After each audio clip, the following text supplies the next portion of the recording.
First of all, thank all of you. So thank you so much for coming out, and for a special thank you to my friends, both from Mazatlan that have moved here, and new friends, and just thank you very much. I wanted to tell you that I initially, like the Energizer Bunny, I was so excited about having an opportunity to talk that I was going to make a list. I Googled volunteer positions in Ajijic, and at least 10 of them.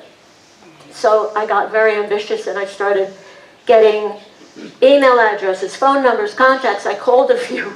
And then Greg is so lovely. He's such a nice gentleman. I met with him, and I'm telling this, and he very gently said, you know, Nancy, they know. I was like, duh, of course they know. You live here, and I live in Mazatlan. So I don't have a handout. I was going to print out 40, 50. I don't have a handout, but for anybody new that has any interest after this, do what I did, Google it. There's a wealth of information online about how to volunteer. So yes, I am Nancy Tipaldi. I'm an Italian girl from right outside New York, in New Jersey. And we don't say Jersey, which I have to tease you because so many people, a Jersey girl will never say Jersey, but so New Jersey. Okay, so I'm going to talk a little bit first just about jobs I had. And one of the first jobs I had was during the Reagan administration with affirmative action, which means that the government had opportunities, monies to give to women-owned and minority companies to grow. There's this lovely gentleman named Mel Hubbard, and he was new and starting out on his own Meltronics, and he needed an outside sales rep. And we had years together that were really great. We worked together well. But one of the biggest accounts I had was Atlantic City casinos. And thank you God I don't gamble, because that could have been really, really dangerous. But what was wonderful about it is that there were 7 casinos, and I used to have to call on the buyers, and it took sometimes 2 days, sometimes 3 days to set appointments and get in front of them. So he would put me up at a hotel, and even though I don't gamble, I got to go to all the buffets. And I got to go to the show, so that was wonderful. But our biggest account was the casinos, and the biggest supplier was RCA in Burlington, Massachusetts. And the buyer's name was Bill Fox, great guy. We never met him, but we talked to him over the years, and one day Mel said, we really need to go see him. Good deal. So we met with him. It was a good meeting, but then we met with his boss. Well, my boss met with his boss. I was not included in that meeting, and on the flight home, my boss was so quiet, and I kept saying, what's wrong, what's wrong? He said, you know what, Nancy, none of us thought about this, but you as a woman, white woman, should not be repping an African-American company. He's an African-American man, black man, and he could possibly have lost his ranking. So that was the end of Meltronics. In the meantime, I sang in my church, not 9 o'clock or 10:30 Mass. That was a big choir of 40 people. But I sang in something called the Contemporary Music Ensemble. It was 4 voices and 4 instruments at 12 o'clock Mass.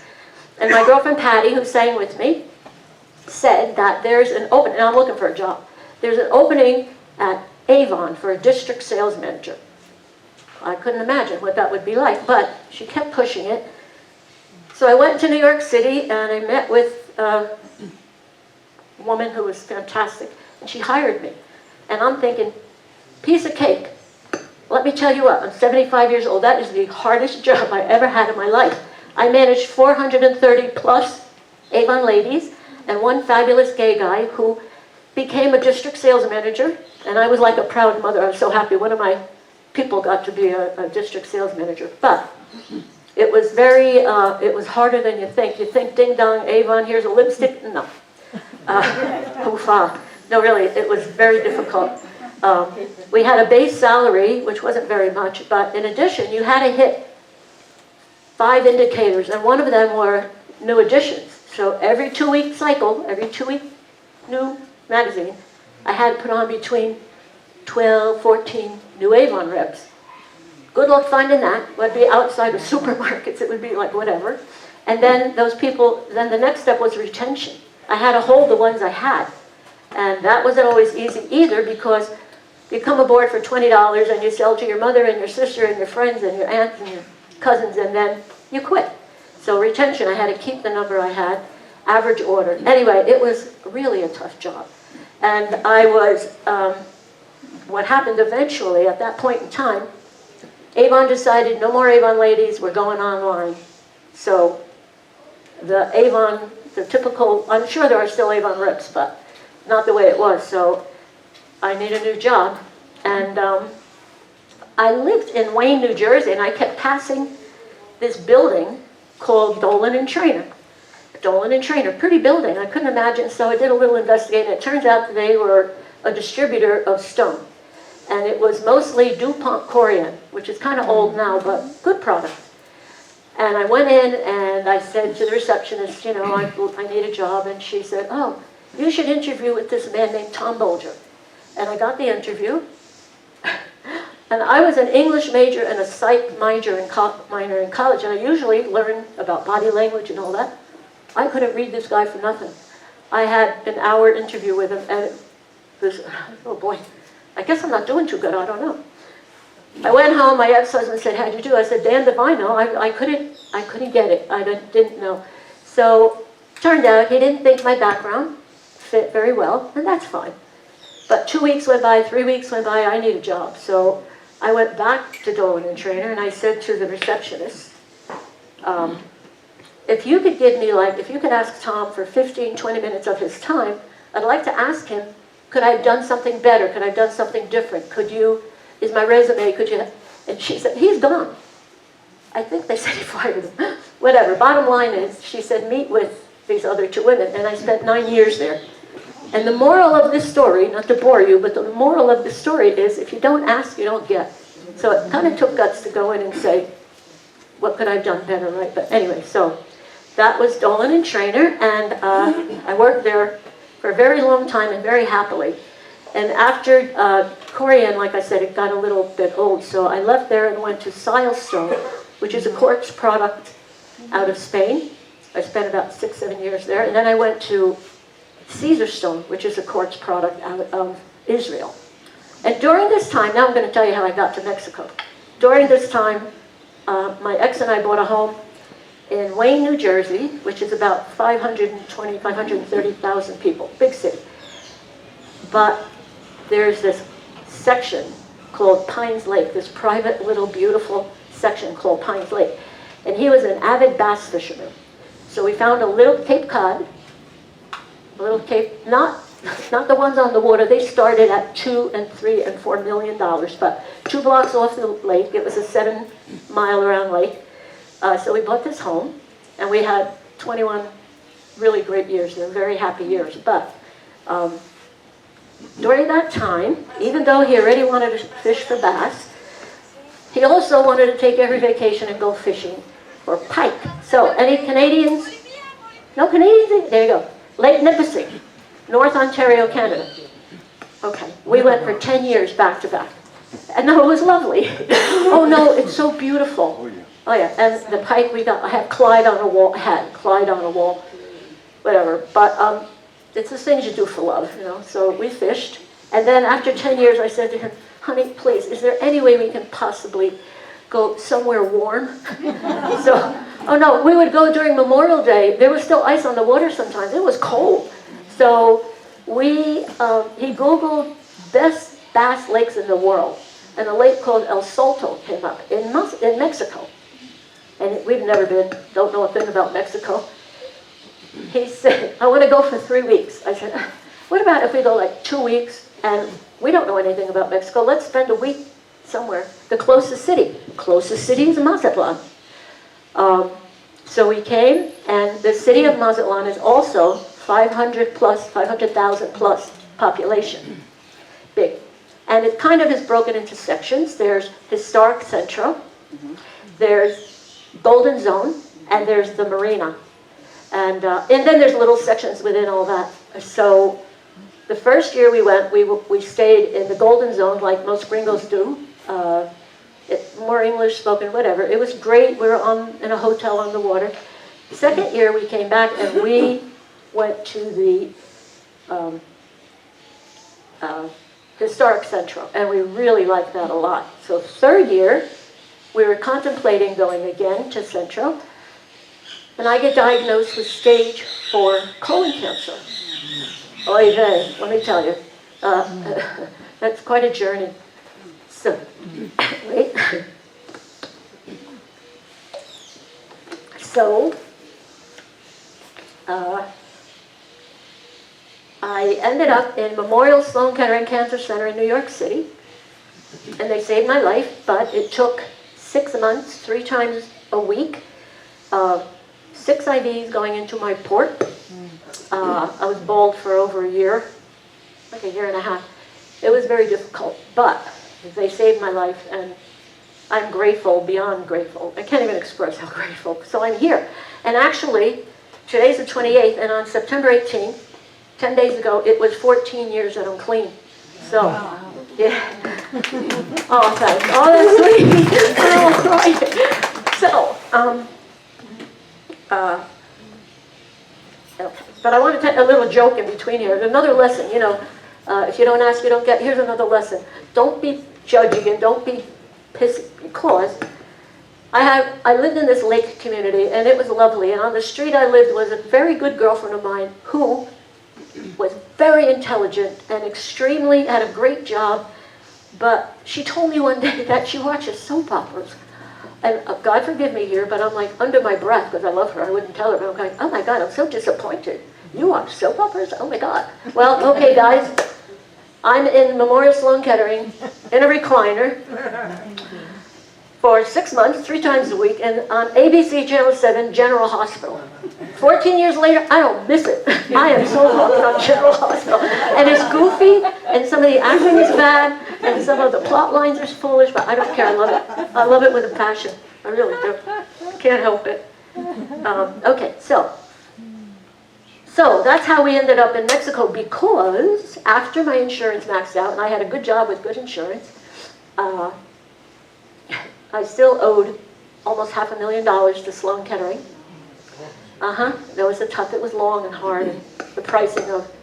So we sold our home and gave them that. I gave them one of my 401ks, gave them that. And you move to Mexico where you can afford to live happily and beautifully. So we moved to Historic Central.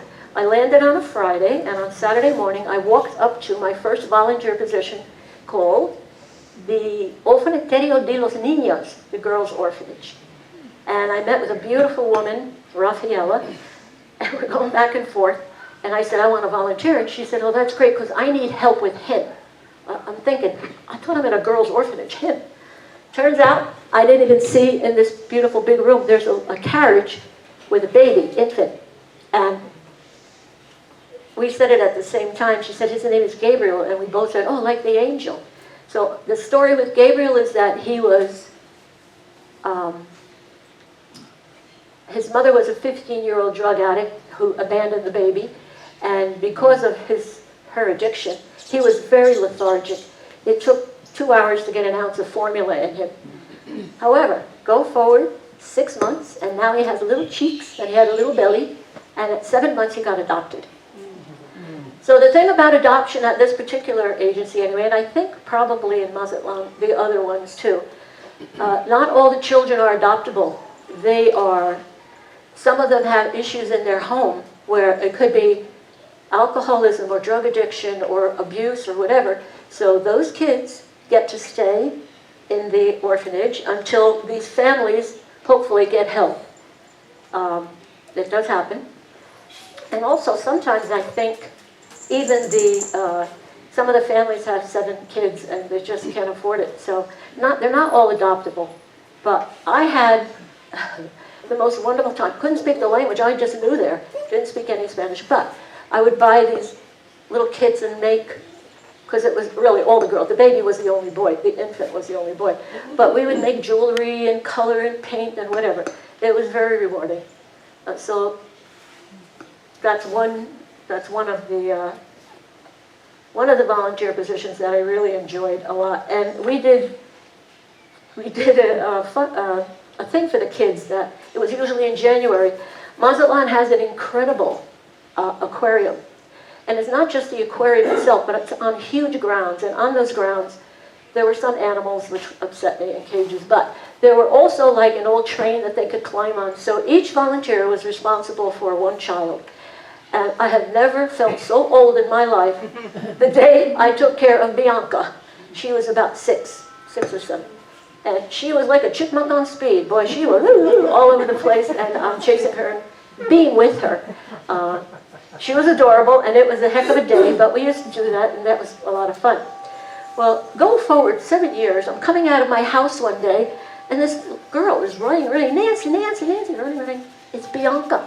She went back to her family, and she's a teenager. She had little bugs. I'm like, oh my gosh.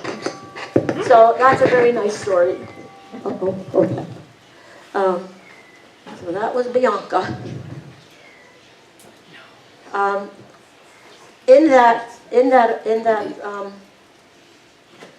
Each of the children, they are fed, they're clothed, they're clean, they go to school every day, and it's a Catholic organization, so they also have their sacraments. The only negative thing I think I could say, because there is a sisterhood amongst them, that's amazing. The only negative thing I could say, sometimes the families would come with their siblings and visit and then drive off. And I would think emotionally that would be very difficult for the child. But again, the closeness of these girls, and the older ones, the younger teenagers, would take care of the toddlers and stuff. And by the way, when they're 17, they have an option of going to college, all paid for. Or they can get out, they can go out on their own. Okay, so that's the girls' orphanage. Now, there's a boys' orphanage called Refugio, or Refuge. I'm not quite as involved with this one, but it also is very interesting. The boys are a little older. They're like 9 to 18 years old, and they have jobs within the facility. They have to clean, some of them cook, and they get to learn some responsibility. And the benefactors there is a couple named Nikolai and Guy, and they have now, it started with one apartment. Once the children, the boys, get to 17, 18 years old, they 4 at a time go into an apartment, and they get jobs and they learn to survive on their own. Now there's 3 apartments. So as these people grow, as these boys grow, which I think is absolutely wonderful. And I have a very nice friend of mine who is active in that Refugio, and he said he felt a little resistance about old white people telling these kids what to do. And I said, I'm not quite sure about that. I think it's more about being teenagers. I mean, I don't have kids, but I think it might be a little bit more about being a teenager. But anyway, so that's Refugio. Okay. Amigos de los animales. Friends of the animals. I ended up going immediately. Actually, a secret. I'm bigger on kids. I'm bigger on animals than kids. Shh, don't tell anybody. But so I went to walk the dogs, but unfortunately I was not able to do that because I was always in contact with my oncologists in New Jersey and New York, telling me what happened. There were a lot of dogs and a lot of crates, and the people would go to clean them at 8 o'clock, and I'd go to walk the dogs at 8:30, 9 o'clock, and they didn't get to clean them all. So the dogs would see you, know that you're going to get walked, and they'd be very excited. So when they open the cage, they'd run, and they'd be walking in their own poop, and then they'd be jumping on you because they're happy and excited. So my oncologist said, no, you can't do that. So instead, I got active in fundraising.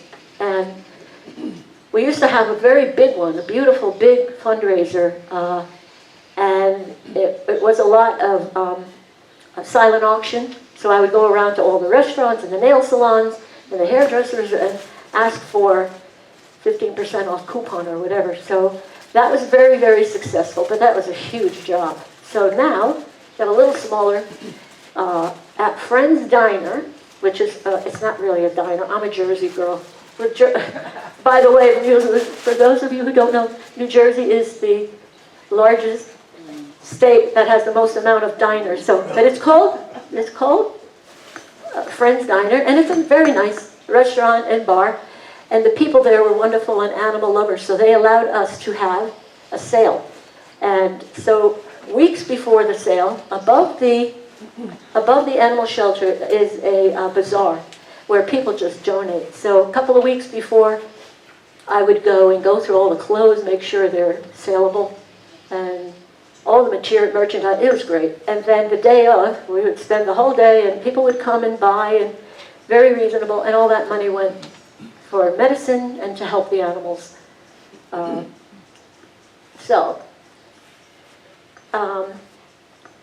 While we're talking about friends of the animals, I have a prop. And I have to tell you about this man in my life. Come here, baby. Oh, yeah. Da, da, da. Okay. Now, I hate to do this, but my ex-husband is going to take a hit on this story. But, oh well, he's not here. He's my ex, so, oh well. Okay, so, we were walking, he and I, and we saw this little guy had no hair. It was 108 degrees, and he was a pound. He's 4 now, and look how little. So imagine 1 pound. So he kept saying to me, I don't want a dog. We had cats all our lives. We've had cats. I don't want a dog. I don't want a dog. I said, I can't leave him. I don't want a dog. I don't want a dog. I said, I can't leave him. So I brought him home. He was sulking. And I gave him a bath. While I'm giving him a bath, because his core body temperature was so hot. As I'm bathing him, I hear my ex on the phone with Amigos Animales, where I volunteer. And he said, I don't want a dog, and you have to come and get him. And I'm like, who are you talking to? Amigos. I said, no. He said, look, and we didn't know any better. We had just gotten to Mazatlan, and we really didn't know too much. So I didn't realize that there are rooftop dogs and street dogs, even though they're fed and they're cared for. It's very hard, but I didn't know that. So he said to me, what if he belongs to somebody? What if somebody's looking for this dog? Well, that did it. I'm like, oh, crap. So we get in a Pulmonea, and we drive to the shelter, and a woman who's my friend says to me, you have to sign him over. And I'm like, my New York stuff, oh, I ain't signing nothing. There's no way I'm signing this dog over. So he's like, I'll sign him over. So I take a bus home by myself. By the way, the drive there, I soaked him with tears. I come home, the dog's in the shelter. He comes in about a half an hour after me. And of course, I'm not talking, I'm not feeding him. I'm Italian, I feed you, and I'm nurturing. And I wouldn't look at him, I wouldn't talk to him, I certainly didn't sleep with him. I was so mad. So, 3 days later, I went back to the shelter in case anybody did, and of course nobody claimed him. So his name is Rizzo, R-I-Z-Z-O, and Rizzo has a nickname. What's his nickname, Willie? The little bastard. The little bastard. No lie. She gave it to him, and I love it. I'm not offended. I can't get offended by this dog. A couple of Wednesdays ago at the market, Wednesday market here, some guy came up to me and he goes, God, that's an ugly dog. I just laughed, and he's like, oh, I'm sorry. I meant he's so ugly, he's cute. I said, sir, you can't insult me. You cannot hurt my feelings. Love is not a big enough word to tell you about this dog. His name is Rizzo, and it came from Midnight Cowboy, an old movie, Dustin Hoffman and John Voight. Well, Dustin Hoffman's character was called Ratso Rizzo because he was a New York street guy with a limp. And I'm walking here, and Rizzo was a mess, so I left the Ratso, but he is Rizzo. And this dog has gotten me through, and I don't want to cry here, but he has literally gotten me through 3 major hurdles in my life. One of them, after the cancer, he came to me right after the cancer. They told me at Sloan Kettering that you only had a 10 to 12% chance of life. That was it. 14 years later, I'm here, but good grief. I mean, that's a lot to live with. So he kind of calmed my jets about that. He helped me very much to stay calm about that. And then I was my mom's caregiver, and working 70 hours a week, and a husband in the house. But when the cancer, I was her caregiver, and she had a very long, slow, difficult death, Alzheimer's and dementia. It was brutal. You watch this vital woman, just the life get sucked out of her. But again, he was with me every visit. After the cancer, she ended up in a place, but it was within walking distance of me. Okay? Okay. It's all within walking distance of me. So I was there every single day for her, and Rizzo was with me for that. And lastly, my husband of 40 years went away. He just walked out and decided he didn't want to. Yeah, so. And Rizzo was with me for that, because that one was like a train about 100 miles an hour going through me. So that's that. That's Rizzo's story. Thank you, Rizzo, for being such a good boy. The next volunteer position is called the Golden Gate Academy of English in Mazatlan. And this, there was a gentleman, Mexican gentleman, who had this school, and then he passed away, so his son took it over. And his son has had 23 surgeries. His name is Jose Terradita, and he's in a wheelchair. He said he's from California. He's gnarled up. I admire him so much. He's got the best attitude. So he's the teacher at the school, and how this works is we volunteers, after the kids are in school at 4 o'clock, we meet and have a couple of hours, and we could either follow a script or we can freelance talk to them about anything they want. But we can only speak English to them. They can only speak English back to us. And then we grade them, which is hard for me because I love the world. I'm like, oh, he wasn't too good this week. But the reason I am so impressed by this school and this man and these students, they are so inspirational because where I'm from, in the part of New Jersey I'm from, in the community, the Wayne, the Pines Lake Wayne, like I said, I had a humble home, but literally it was really quite lovely. And these kids, when they graduate school, they're so entitled, and they get cars, and the girls get breast implants, and it goes on, and they're just kind of entitled. And not nice to say that as a blanket statement, but a very big percentage. Whereas these children in Juarez, the section of Mazatlan is Juarez, and it's very underdeveloped, the streets aren't even paved. They know that to be bilingual is going to get them out of Juarez, get them into another part of Mazatlan, get them into Guadalajara, get them into Mexico City, get them into the United States, or get them into Canada. And because the volunteers are always U.S. and Canadian people. So it's very rewarding, really. It's incredible how these kids, and you would think after school all day they don't want another couple hours of school, but they're up for it. Now, only once in a while, one or two of the kids would be like, oh, yeah. Okay, so that's the Golden Gate Academy of English. Okay, so here's probably my most fun one, and the last one, and I'm going to talk a little bit about Mazatlan in this. Blue shirts. Blue shirts, Mazatlan is a port city, and the ships come in about 3 to 4 times a week, and usually it's one ship. There are days when there's 2 ships, that's busy. But every once in a while there's 3 ships on the same day. It's like ants at a picnic. It's like, it's great for the city, but wow, you can't move. It's wild. So I choose to be a rover, which means I choose to move around. You can have a spot throughout, it's a historic center, where the people tend to walk around, or you can, I move. I like to go here, here, here, here. But I think, yeah, we give out these free maps that say, follow the blue line.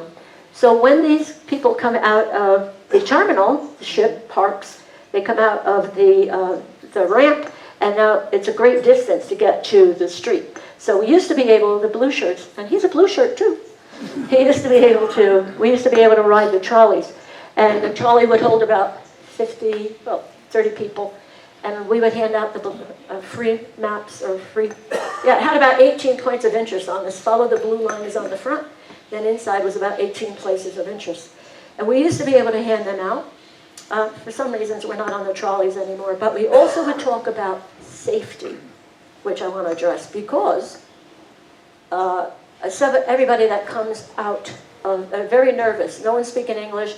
And the thing is, they have the cops and the camouflage outfits carrying these big guns on trucks. And it's meant, in their mind, it's meant to ease them that you're safe here, we're here to protect you. But a lot of times when you see it, it makes you a little nervous when you're not used to it. And the funny thing is now, they only come when it's on a date when the ships are in. I'm like, okay. So it's a double-sided sword. But I used to ride the trolley and tell the kids, if there were not too many kids, but wave to the policemen when you see them.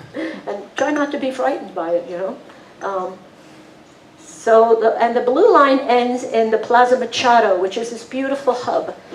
It's huge. The perimeter is restaurants, vendors, music, action, right? Lots of fun. And that's where it ends. And even the Angela Peralta Theater is there. And there's even shops. And I just want to talk about the theater very briefly. This is terrible, but this is the perception. When we were moving out of the United States and moving to Mexico, someone literally asked me, do they wear shoes there? I said, no, only when I go to the opera and the ballet, I wear shoes. Do they wear shoes? It's a shame that there's that much ignorance, you know. So, okay, so safety. I'm going to say this. I feel safer here in Mexico than I do in the United States. There you go. Go ahead. My home in New Jersey was broken into. It was really hard and bad. It turned out to be the kid next door, go figure. But the point is, I feel very safe here. Yes, you know, it's the state of Sinaloa, where Mazatlan is, there's a chatter cartel. But it usually is infighting. They're not looking for us, and I feel safe. There's only one time in 14 years we were told to shelter in place. And I still haven't walked my dog, but so... Healthcare. I have to talk fast about this because this is pretty interesting. One bad story, one good story. Bad story. I had a spot in the back of my head. It was itchy. And I went to a... dermatologist? Thank you, a dermatologist. And she said, anyway, we did test. It's cancer. I'm like, oh God, the C word is back. The dread thing of my life. So I was in one of the private hospitals, and I met with the oncologist, and I met with the anesthesiologist before. So I'm on that operating table, and they said, are you ready to go under? I said, yeah, you want me to count? No, think of something. I said, how about a good-looking guy? And they all giggled, and I'm gone. I wake up in recovery with this pounding. Doctor runs over. I said, what the hell? He said, you crashed to the floor. I was on my back like this because they had to do the back of my head. That was a very bad story, and truthfully, it'll never happen again. Anyway, the good story is, go forward years, and I needed total knee replacement surgery, and a different hospital, of course. And the anesthesiologist, I said, I am not going under. There's no way I'm going out again. They're like, no, we can block you. And they did a wonderful job. So, you know, the healthcare there is very, very good. I think they stopped offering insurance even to nationals at 62 or 65. So, but you can have all kinds of private insurance. Housing costs, I have to say, I think it's pretty close to here. Very close to here. Okay. Again, I'm going to remind you here, I won't talk about this, but I am going to remind you here about volunteering. It is good for your mental health, and I know some of you already do, but there's a world outside of us, and you can get away from your phones and your computers and your TV, so do that. Cultural insight, you learn so much compassion. It has given me so much more than I give. When I volunteer, you get so much more back from it, completely. It gives you a sense of purpose and usefulness, contributing to something bigger than yourself. And then you meet new friends, you meet new people from different parts of the world, different parts of the States or Canada or whatever, and it gives you new perspectives. You don't need to have a lot of time. Yeah, you need to commit, but you don't have to do something 7 days a week. You don't have to have any special skills. And most of the time, it's all fun. It's very, very positive. So lastly, I'm going to invite you all to Mazatlan. For anybody who wants to come, I will be your... I will show you around. I love to cook, bake, and eat, so I'll cook Italian for you. So come to Maz, and the only thing, you might not want to come during Carnival, which is fabulous, unless, of course, you like crowds. Last year was over 1 million people came into Mazatlan during Carnival, which is phenomenal for the city. And then the second, right after that, is Moto Week, which I prefer. Moto Week, bikers, lots and lots of bikers. So. And one last, I'm going to leave you with a quote. It's not mine. Winston Churchill says this. He says, we make a living by what we get, but we make a life by what we give. So I say volunteer and adopt. Thank you so much.